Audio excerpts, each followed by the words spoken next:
Half of American Christians think like chimpanzees. Stay with me, I'll explain. This is a parable, like Yeshua's stories. The fictional Zorathians, born from my guides, Yeshua, Cosmic Muses, guides, and research carry truth and metaphor. In a galaxy far, far away, there prosper a people called the Zorathians. Once, they were much like those chattering troops we know, dominance, rank, the loudest voice deciding who belongs. War hollowed their valleys, famine hollowed their bellies, grief hollowed their songs. For an age they lived under the rule of the strongest, as they thought that was life. But from the long ashes of that hard forgetting, an astonishing thing grew. They chose a different story. They wove a web of trust so deep it needed no throne. They learned to listen until everyone had a voice. They learned to treat difference as a gift, not a threat. No rulers, no courts that punished dissent, only a living communal law of care that held every being.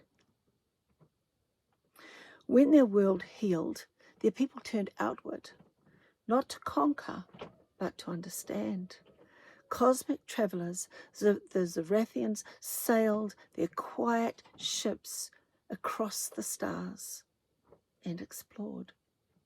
Millennia passed, and one day they found us, a small blue-green gem of a planet, the third from its very ordinary yellow star, spinning right on the edge of a spiral galaxy, our own Earth, Terra. For thousands of years they have watched us. They've seen our light. They marvel at our music, at how we stitch stories across generations. They watch the San people gather in councils that honor all voices. They sit in silence with Himalayan monks who soften the edges of rage into clarity. They listen to Amazonian elders whose songs keep the forests alive.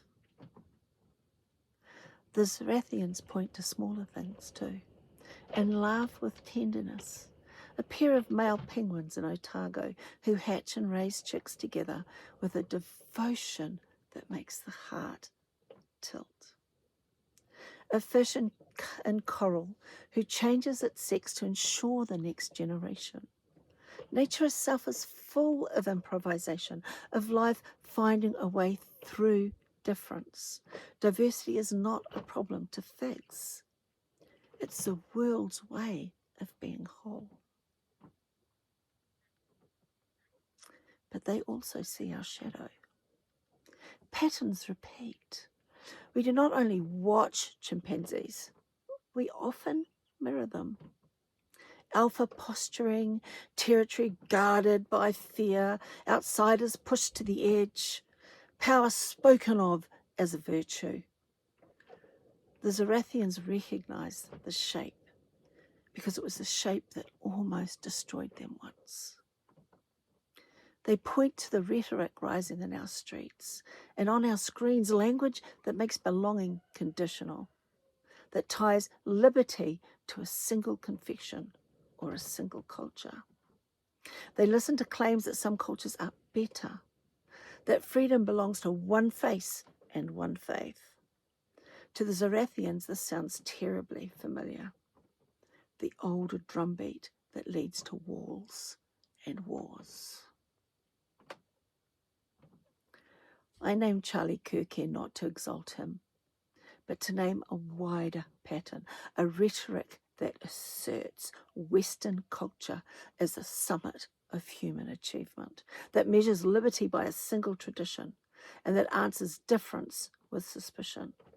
These are not arguments that build belonging. They are calls that narrow the circle. And they, these cosmic watchers, notice another voice that once walked among us, Yeshua ben Yosef. He did not call the circle small. He moved through townships and fields and sat beside the ones that culture had unmade. He spoke in parable and bread. Love your neighbor as yourself. Love your enemies. He embraced Samaritans and tax collectors and the ones who'd been pushed to the margins. For Yeshua, freedom was not a property to be owned. It was a table to be shared. So in some answers to grief are violence. When killing seems like a quick unmaking of a problem, I must say plainly, I reject violence. I do not endorse the harm or death of anyone. Violence makes martyrs. It widens the wounds it claims to heal. It hands the story back to the old pattern. The Zorathians do not want our history to repeat theirs. They offer metaphors because metaphors teach without force. Hear their simple lessons. Hierarchy is a cage. Compassion is the key. Exclusion is a barren field. Inclusion grows a harvest. Towers built from fear will crumble. Bridges born of love last. Think of the village fields. If one family hoards the richest soil for themselves, the others all go hungry. But if every family shares their land, their labour, and their harvest, all are fed. The work is lighter and life flourishes. Inclusion is tending the fields together, and it builds community.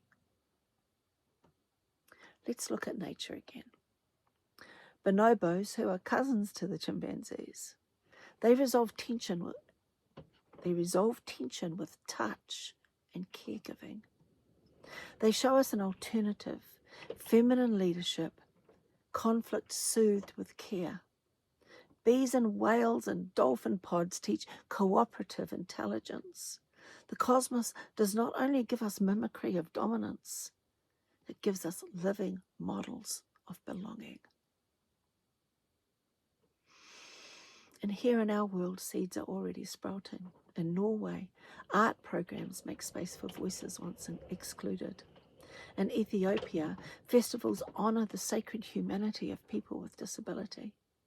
Museums now hold up the stories that were once hidden in shadows. Families open their doors, schools teach kindness. These are not grand revolutions, they are quiet, holy pivotings. They are the slow work of a civilization learning to be human. I plant my flag here. As someone who holds social democratic faith with a Virgo appetite for clarity and a heart that leads into cosmic love, I choose inclusion over hierarchy. I choose a freedom that is roomy enough to hold the quivering and the strong. I choose a politics of care over a politics of fear. The Zorathians watch us.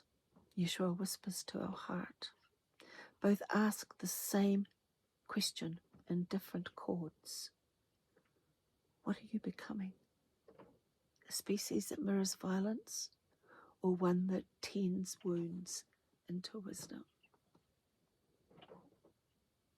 If we keep walking this road of supremacy and exclusion, I would even go to say moral supremacy and exclusion, we risk repeating catastrophic stories like the Orion Wars. Mythic or literal, they are the fractures that come when us versus them becomes our way of life. Civilizations fall when they lose the thread of mutual belonging. But if we choose compassion, the future looks very different. Not easy, not tidy, but survivable, blossoming, full of music, whole. So what does pivoting look like in your life? Small things. Invite the one you disagree with to tea and listen. Donate time to a community project that centers the marginalized. Teach your children to name the pain they see and not pass it on. Vote for policies that widen the table. Speak when someone says they don't belong, and quietly, firmly, they do.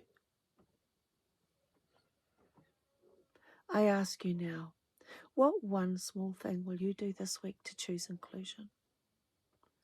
Leave it in the comments. Plant it like a seed. Let us be the gardeners of a different future. Remember, this is a parable. The Zorathians are a mirror we hold up to ourselves.